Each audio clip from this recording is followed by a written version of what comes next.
Oi, oi, gente musical! O vídeo de hoje é sobre literatura. Já pega seu cafezinho, eu tô aqui com o meu. Esse aqui é o Mogiana Paulista, feito na máquina Nespresso, que eu tenho, eu adoro essa máquina.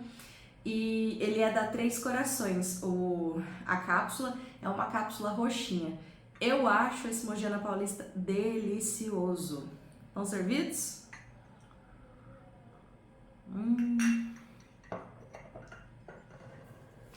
Bom, no vídeo de hoje eu vou falar sobre a primeira leitura concluída desse ano de 2026, que eu concluí em janeiro, que é O Velho e o Mar, do Ernest Hemingway, que é um autor americano, nascido nos Estados Unidos.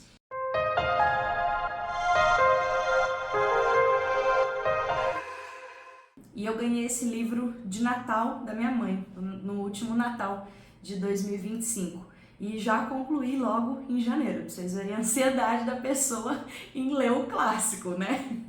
E é uma leitura que ganhou 5 estrelas pra mim. É um livro maravilhoso, apesar de muito pequenininho e muito simples. Algumas pessoas vão defender que esse livro, inclusive, é uma novela, por causa do tamanho. Mas eu considero que seja um romance curto, porque afinal ele já ultrapassa as 100 páginas ali, já leva uma sentadinha grande ou algumas para ser concluído. Então, na minha opinião, ele é um romance, mas é totalmente leiga aqui falando, né? Esse livro foi escrito em 1952 pelo Ernest Hemingway, que é um autor que nasceu nos Estados Unidos, mas ele escreveu esse livro em Cuba, quando ele estava morando uma temporada em Cuba, e o livro é ambientado ali em Cuba, nesse período em que ele foi escrito. Eu li nessa edição da Bertrand Brasil, e aqui ele tem 124 páginas. É uma edição que é ilustrada e é bem bonito, ó. Vou mostrar algumas ilustrações para vocês. Tem aqui o Santiago, que é o protagonista dessa história. Tem aqui mais pra frente tem as cenas de pesca do peixe. São ilustrações assim em preto e branco, meio como se fossem feitas com lápis mesmo, com grafite de lápis, sabe? Eu acho bem legal, bem interessante. E isso aqui vai dando asas para a imaginação quando a gente tá lendo, né? Aí. É bem bonita essa edição. As páginas, elas são um amarelo, quase que aquele bege meio cinza, assim, de jornal mesmo.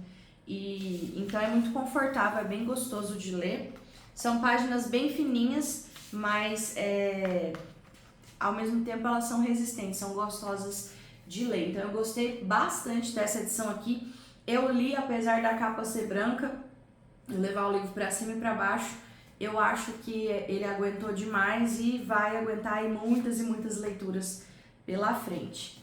Esse aqui é o Hemingway, o autor do livro, inclusive pescando, porque para escrever esse livro aqui, não exigiu apenas pesquisa do Ernest, né? Mas exigiu também que ele colocasse à prova o seu hobby, porque ele era um grande pescador, era uma atividade que ele gostava muito de fazer, então ele costumava dizer isso, né? Que ele só gostava de escrever sobre coisas que ele entendia muito, que ele sabia fazer muito bem. E quando ele escreve aqui, realmente, ele põe isso à prova, porque há muitos termos técnicos e explicações específicas sobre pescaria, que eu acho que quem gosta desse tipo de atividade vai gostar bastante de ler esse livro aqui. Quando eu era pequenininha, eu pescava bastante, que meu avô morava na fazenda e eu tinha familiares, outros também, que moravam, né, parentes que moravam em fazendas, e eu sou do interior de Goiás, e a minha infância foi muito assim, ao redor de pescador contando história, ao redor de pescador pescando enquanto eu brincava. E eu me lembro de várias situações em que eu jogava a vara de pescar e a gente às vezes estava embaixo de árvores assim, e o anzol e a linha engarranchavam nas copas das árvores, assim, e dava o maior trabalho ali para os pescadores. E eu nunca aguentei muito pescar, porque é uma atividade que precisa ser silenciosa, né?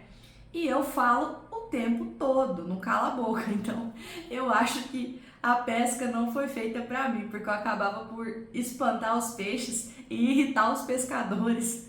Então, apesar de ser uma atividade muito gostosa, muito familiar, assim, muito interessante de se fazer, e isso gera um coletivo ali, um compartilhar que é muito interessante, eu não sou muito boa nisso, confesso.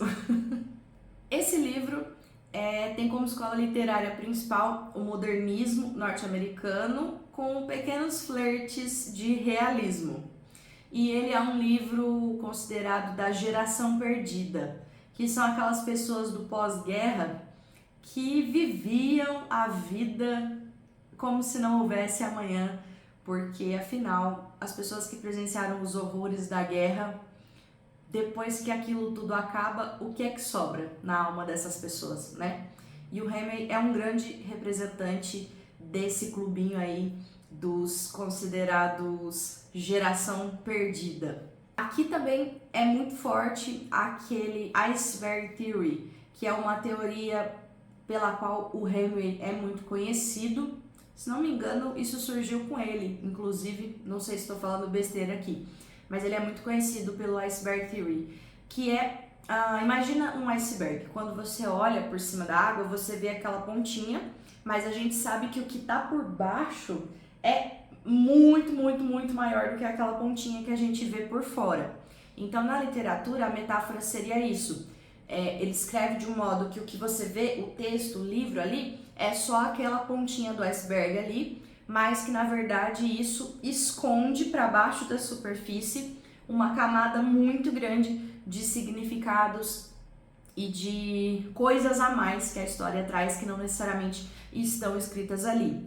E por esse motivo, ele acabava tendo uma escrita muito seca, né? Muito fluida e sem nenhuma gordura, assim, não tem firula, não tem muita adjetivação, não tem muita repetição de termo, é uma leitura muito direta e reta, assim,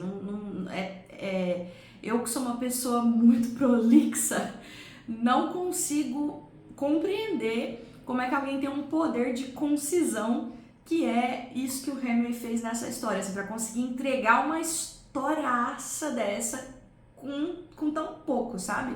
É um livro realmente muito curto, porque ele economiza nas palavras. Só que é isso, Iceberg Theory. O que tá por trás, a camada que tá por baixo, é um mundo 3 vezes maior do que aquilo que foi realmente, de fato, entregue na escrita. Então, isso me agrada muito. Eu acho que foi o primeiro livro que eu li que tivesse alguma coisa parecida, ou talvez eu tenha lido outros e não sabia, mas que eu li de maneira consciente observando isso, esse foi o primeiro livro. O Hemingway é um escritor muito reconhecido e premiado, porque ele ganhou o Pulitzer de ficção em 1953, mas principalmente porque ele ganhou o Nobel de Literatura em 1954. E eu acho que o Hemingway é oficialmente o meu primeiro escritor de Nobel.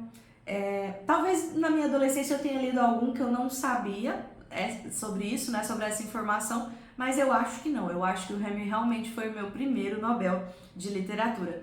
E já quero todos os outros, porque eu realmente achei que é uma escrita muito preciosa, assim, é uma história muito preciosa. Não é o meu tipo de escrita.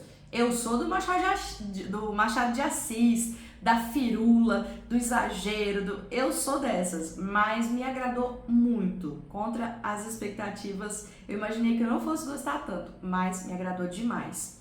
E o Nobel de Literatura, de fato, é o prêmio mais reconhecido mundialmente de literatura, né?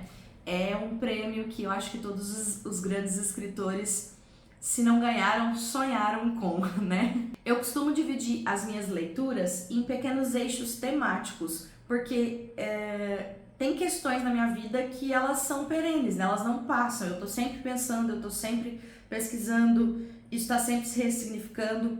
E aí eu tenho pequenos clubinhos, assim, que eu gosto de ler sobre esses temas E isso é totalmente pessoal, tá? Mas dentro desses meus eixos temáticos pessoais, eu considero que essa leitura ficou no eixo temático de sentido da vida.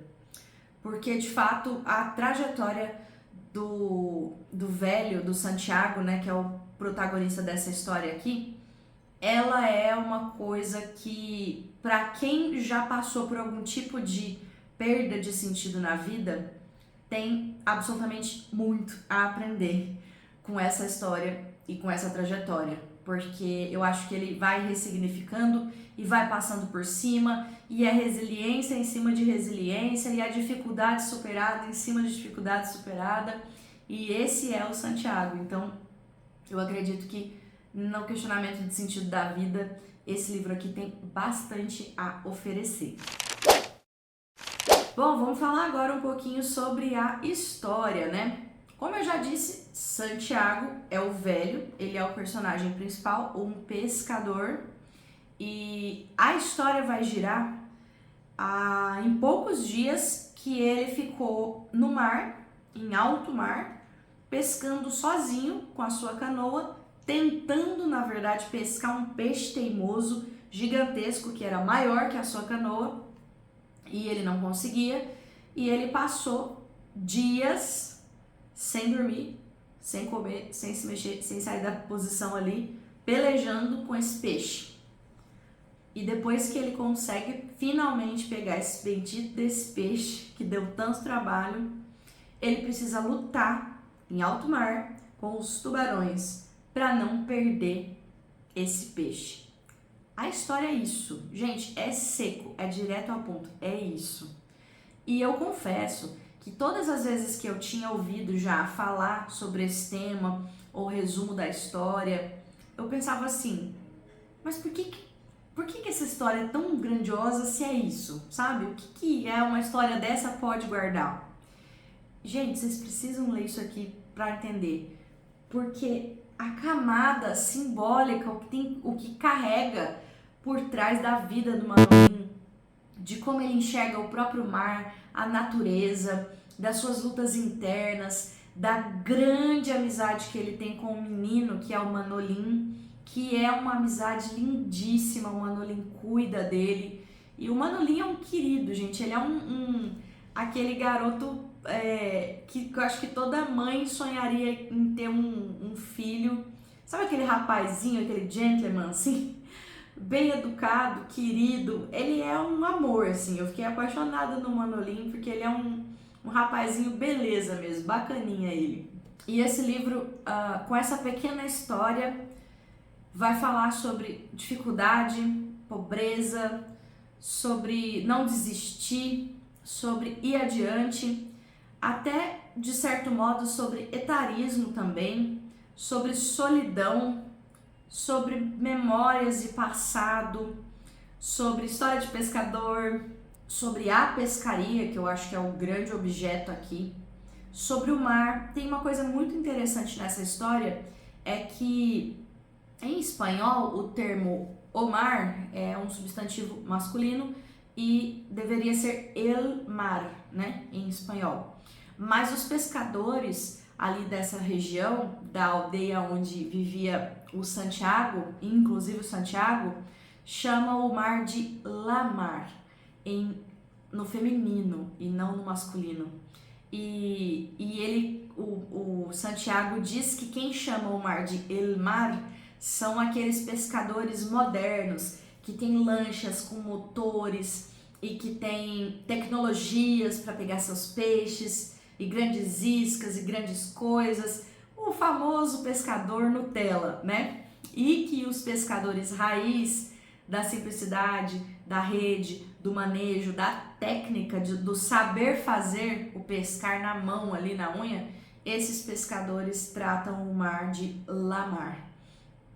Isso é uma coisa muito simples, né? Como quase tudo nesse livro, mas, gente, isso me pegou demais, porque essa ideia da natureza e do feminino e do mar ser uma imensidão, e se essa imensidão é uma mãe ou se essa imensidão é um pai, e como a gente interpreta essas duas imagens de mãe e pai, e o que é esse masculino e feminino na natureza e o fato de também o mar poder ser ele ou lá, me vem uma coisa que esse binarismo, né, essa coisa dual, ela pode ser interpretada na verdade como algo que quebra com esse dualismo, com esse binarismo, porque é algo fluido, não é nem ele, não é nem ela. Então isso me chamou a atenção, sabe? Entender o mar como essa entidade mesmo.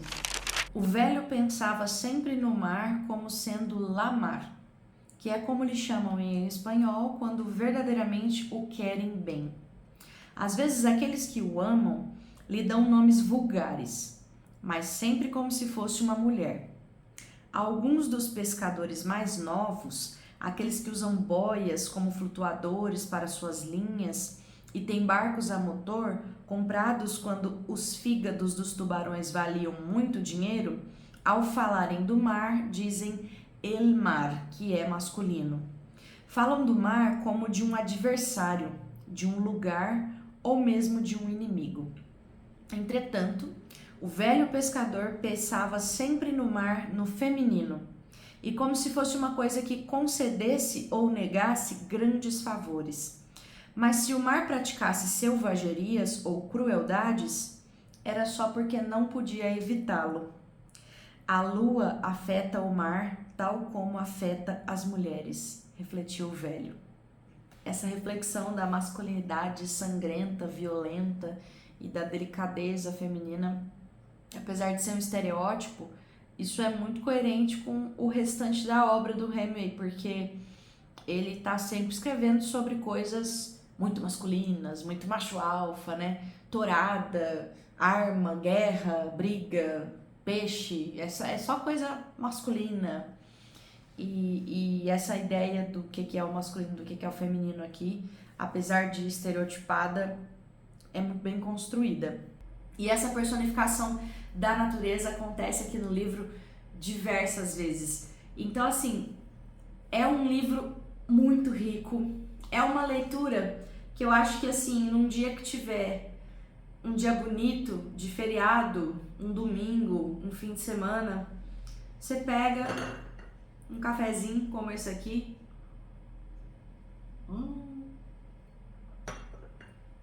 bom demais. Coloca ali uma trilha sonora, recomendo música instrumental, acho que é mais fácil para ler do que canção, né? Para a letra não ficar ali te atrapalhando, concorrendo com seus pensamentos. Uma música tranquila, que você acha que represente um dia ensolarado, bonito, com um mar muito verde, muito límpido. Uma música que represente a natureza. Coloca ali essa playlist e vai ler esse livro. Lê devagar, lê degustando, marca as coisas aqui como eu fiz, né? Vocês podem ver que tem etiquetinhas aqui marcando. Eu acho que vale muito a pena a experiência. Tô dizendo como alguém que não gosta do simples, eu sou uma pessoa extremamente exagerada. Eu adoro muitas cores, eu adoro misturar estampa, eu adoro muitos acessórios. Para mim as coisas não tem que combinar cor. Eu gosto de frufru, de penduricalho. Eu sou essa pessoa. Eu tinha tudo para não gostar dessa história. E eu amei. Tenta entender o que tem por trás. Não lê só o que está escrito ali. Reflete, pensa. Os diálogos que o Manolito tem quando ele está em alto mar ali, passando aquele sufoco para pegar aquele peixe. Os diálogos que ele tem consigo mesmo e o fato dele falar em voz alta, falar sozinho. E ele coloca isso, né? Quando foi, será que eu comecei a falar sozinho?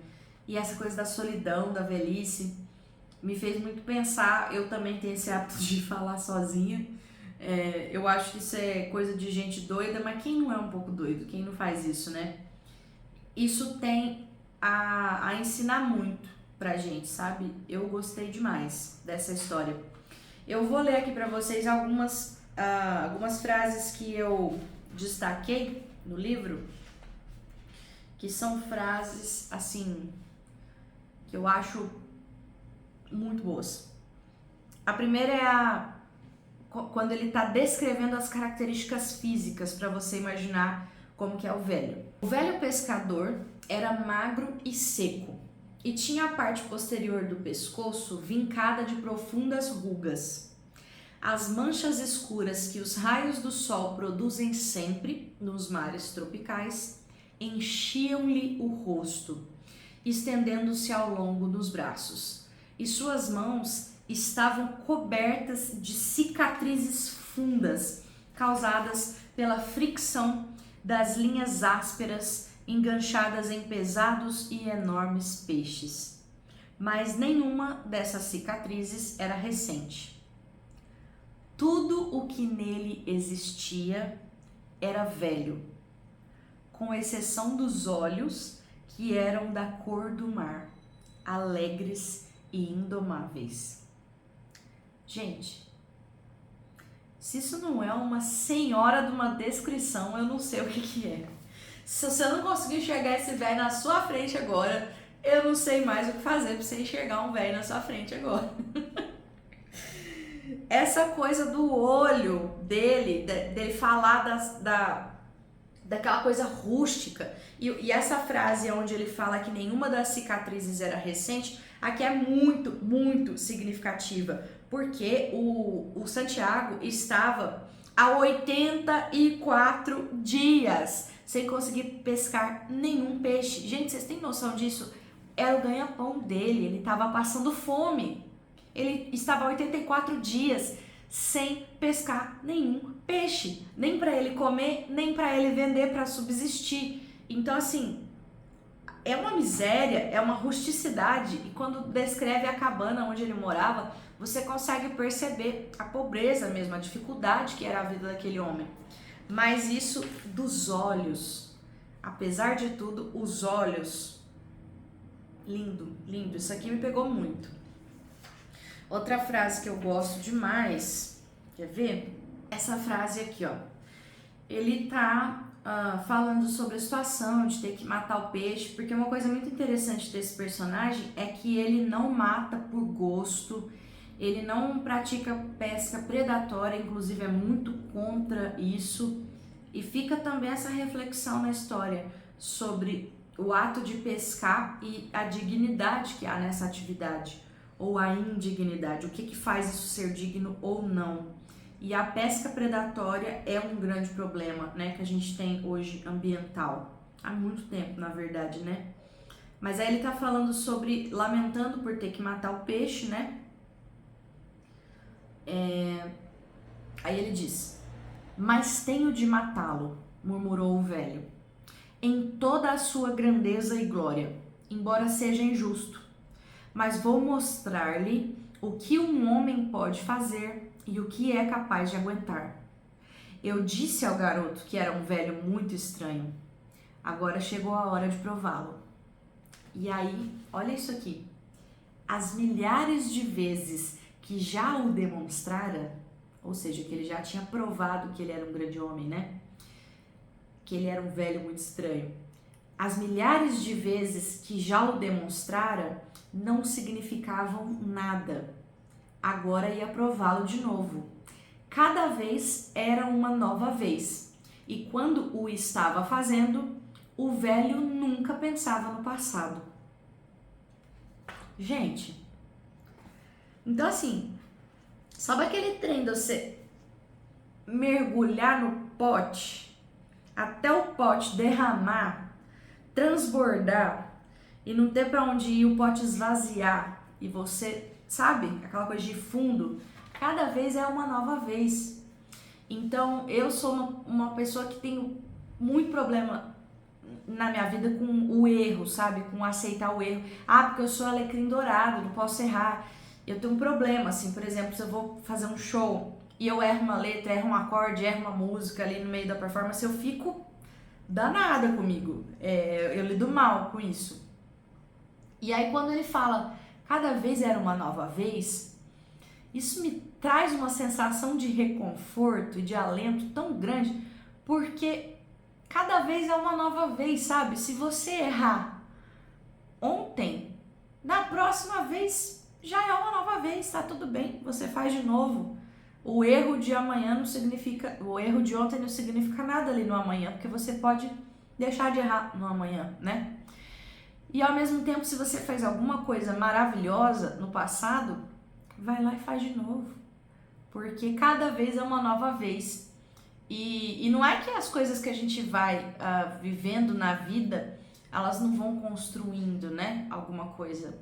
Não é isso.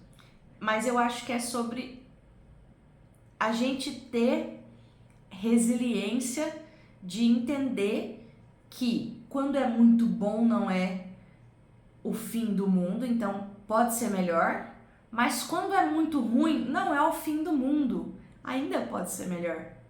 Então, enfim, tá vendo como é uma frase pequena, cada vez é uma nova vez, mas isso fica, sabe? Fica com você assim. Então, gente, é um livro muito interessante, eu gostei demais, 5 estrelas no meu Scooby.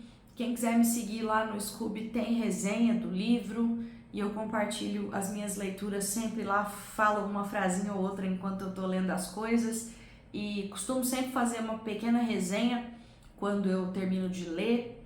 De vez em quando eu me dá na telha de ir lendo e resumindo o livro, então cada vez vai ter uma coisa lá no meu Scooby rolando, mas eu costumo documentar certinho as leituras lá pelo Scooby, então se vocês quiserem me seguir.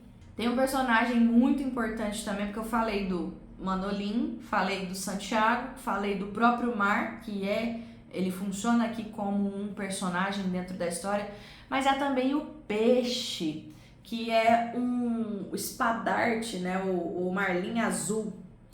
Tem muita gente que confunde com o peixe-espada, não é o peixe-espada, é o marlim azul, ele é outra espécie de peixe, ele é um peixe muito grande, muito magnífico e é um peixe muito cotado pelos pescadores, assim, dizem que é uma sensação muito gloriosa pescar um marlim azul, já vi mais de um pescador falando isso já.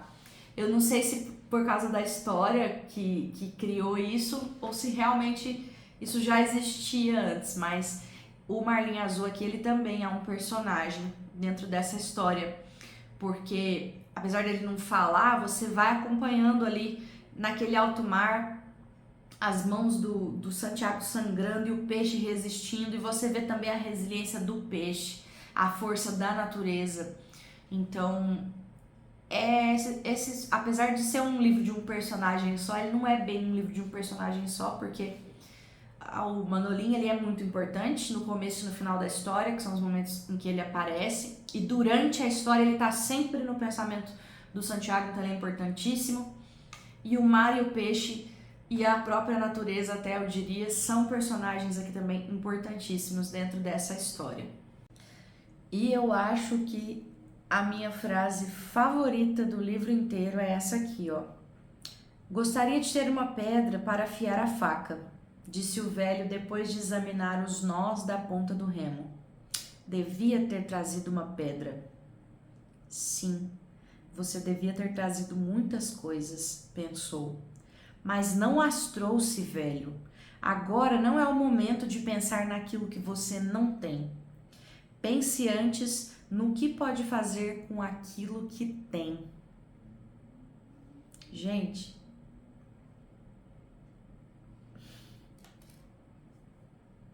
não tenho o que dizer. Pense antes no que pode fazer com aquilo que tem. Isso aqui devia entrar assim, a força, devia ser enfiado na minha cabeça, porque o que eu preciso aprender com essa frase, de parar de lamentar o que eu não tenho e aproveitar o que eu tenho, porque eu tenho uma coisa com perfeccionismo, assim, de querer chegar, e às vezes deixar de fazer porque eu não vou chegar onde eu quero, porque eu não tenho aquilo que precisa e não vai ser do jeito que eu quero se eu não fizer, sabe? Esse lance de brigar consigo mesmo porque você acha que precisa ser de determinado modo, porque você é muito rígido e porque a sua opinião é que aquilo tem que ser feito daquela maneira e essa dificuldade mesmo de fazer diferente, de ser mais flexível, de conseguir se virar com o que tem, né? O próprio canal. Quanto tempo eu enrolei na minha vida para realmente fazer esse canal andar pra frente? Muito por causa disso, assim, porque o que eu tenho não é suficiente. Como se o que eu tivesse não tivesse valor. E pense antes no que pode fazer com aquilo que tem. Eu posso não ser mestre em literatura, nem nada do tipo, mas eu sou uma leitora experiente, que já leu muito na vida e que tenho algo a dizer a respeito das coisas que eu li. Então eu tô aqui, sabe? Mas isso é um aprendizado pra mim, é uma coisa difícil, não é resolvido não. Tem outra coisa aqui que eu gosto demais, que é a imagem dos leões, que ele tá sempre sonhando com os leões e esses leões estão sempre na mente dele, e esses leões representando a juventude dele, porque ele é velho e a força da juventude e aquela coisa selvagem, indomável, grandiosa, e o fato de mesmo velho ele permanecer sonhando com os leões traz pra gente essa ideia de que a velhice guarda em si um pouco da juventude, né? Essa semana eu assisti aquele filme Velhos Bandidos, que é um filme brasileiro que foi lançado esse ano mesmo, do Cláudio Torres, e tem a Fernanda Montenegro, e foi por causa dela que eu assisti o filme, e eu não gostei do filme. Mas não tendo gostado tanto, apesar de ser um filme ok, bacaninha, dei umas risadas, mas eu tava esperando outra coisa. E aí me frustrei. Claro, a expectativa é a mãe da decepção, né? Mas uma coisa muito interessante que depois de já estar chateada com por que eu vi esse filme, não gostei, nananã, eu vi uma crítica do Dale Nogari, né? E ele estava falando sobre o fato de que os personagens idosos no cinema, nas novelas, na TV, de modo geral, né, nas adaptações assim dessa linguagem do cinema, eles são sempre representados como ou aquela figura do avô sábio, ou daquela pessoa triste ali que já viveu o que tinha que ter vivido, que na verdade fica até meio de lado ou meio sendo cuidada pelos mais jovens. É muito um lugar comum da velhice representada nas telas. E esse filme Velhos Bandidos, ele tem esse mérito. Não é assim. A Fernanda Montenegro tá lá, grandiosa como sempre, representando um papel que ninguém diria que um idoso, que dois idosos, né? Porque o Ari Fontoura lá que tá com ela também arrasando. Dois idosos ali mandando ver bandidão velho assaltando banco, assaltando joalheria, pintando set, e eu não tinha prestado atenção no quanto isso é importante, sabe? Porque a gente é um país que vive ainda muito essa sombra do etarismo, na verdade de vários preconceitos, né? Mas o etarismo é um deles. Como eu não sou uma pessoa idosa ainda, talvez eu não tenha me atentado para a importância que é a gente ter um filme, ainda que não seja o melhor filme do mundo, vamos lá, é uma sátira, é uma comédia, é um filme para ser leve, para ser bobinho mesmo, mas que é importante a gente reconhecer quando se produzem papéis para idosos interpretarem, porque a Fernanda Montenegro tá idosa, né, já, e o parceiro dela lá no filme também.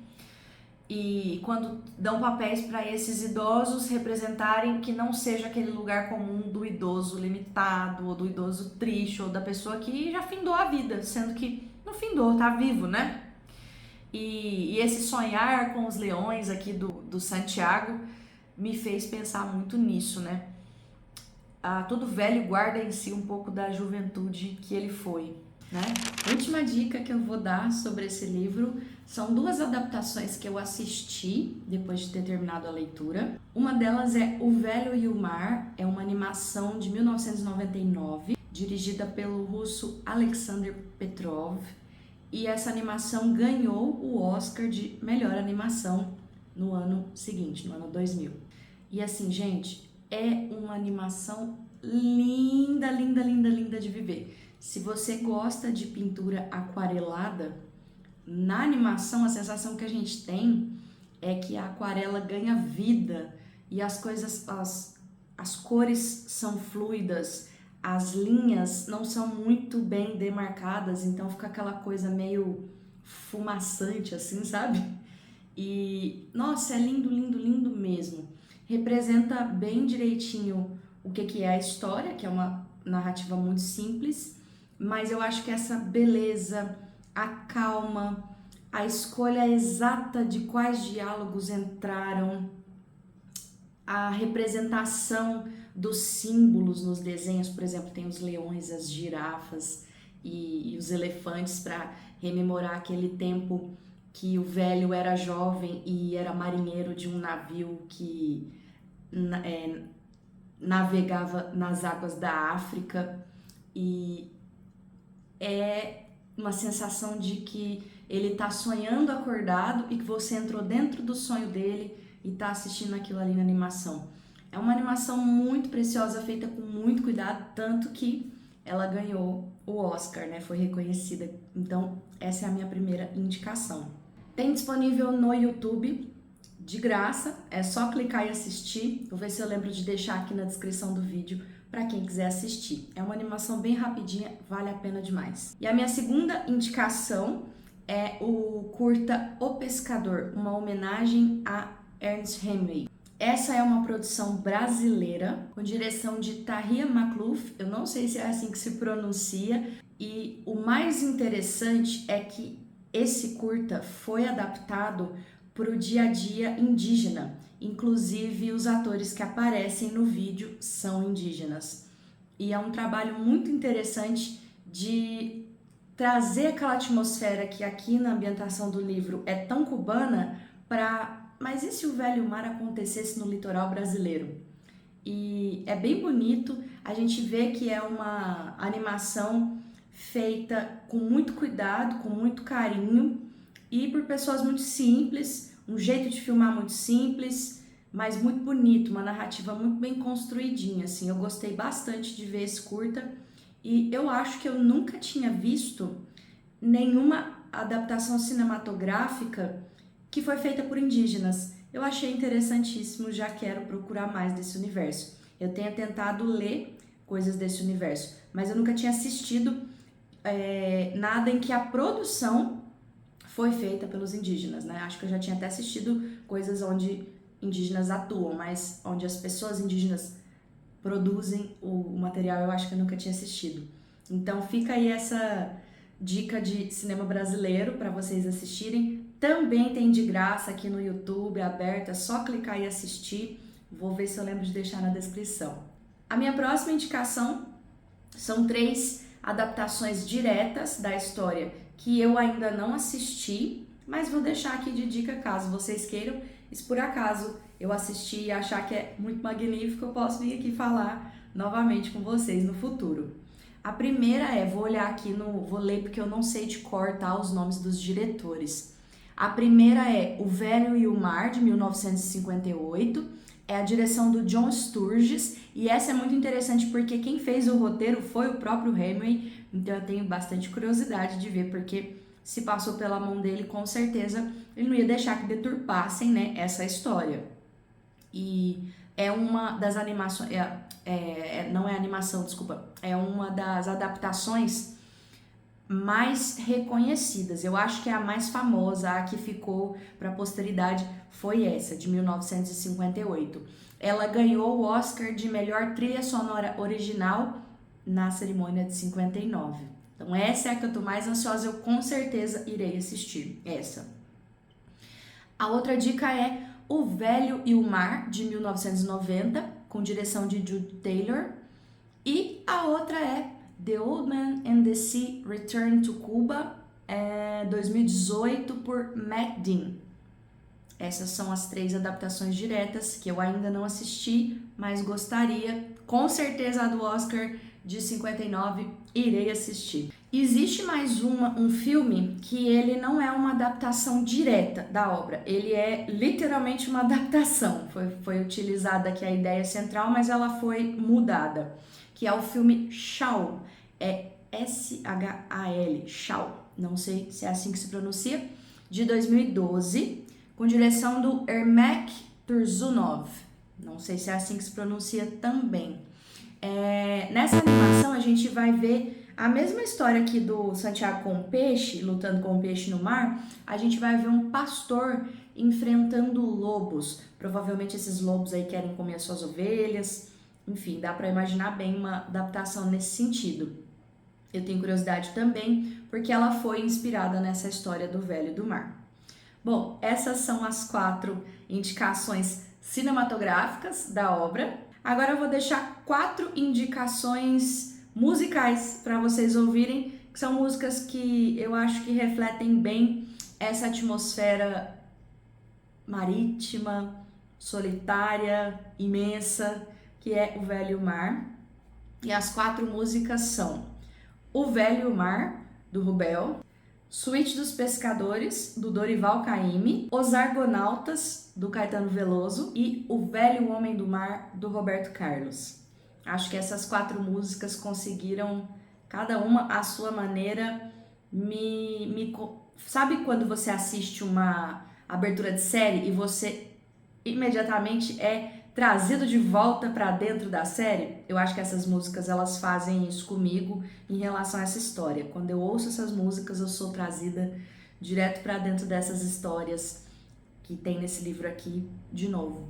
Então, essas são as indicações de cinema e música que saíram desse clássico maravilhoso. Então é isso. Uma leitura 5 estrelas concluída do meu mês de janeiro. Espero que vocês gostem. Deixa aí nos comentários se vocês já leram esse livro, se já leram outros do Hemingway. Eu não tenho vontade de ler mais livros dele, mas talvez se eu tivesse que escolher um para ler, eu leria Paris é uma Festa. Não sei se isso vai acontecer, porque eu tenho vontade de ler outros clássicos aí, bastantes clássicos que estão na frente na minha lista. Mas é isso, gostei demais dessa experiência que vai ficar comigo por um bocado de tempo. Espero que vocês tenham gostado, deixa aí seu like no vídeo, se inscreve no canal, vou sempre compartilhar por aqui as minhas leituras, sempre que alguma coisa falar mais alto comigo, ou sempre que eu concluir alguma coisa interessante, eu venho trazer para vocês. Me fala se você já leu algum livro parecido com esse, ou se leu esse, qual foi a sua impressão? Muito obrigada por ter assistido até aqui e tchau, tchau, gente musical!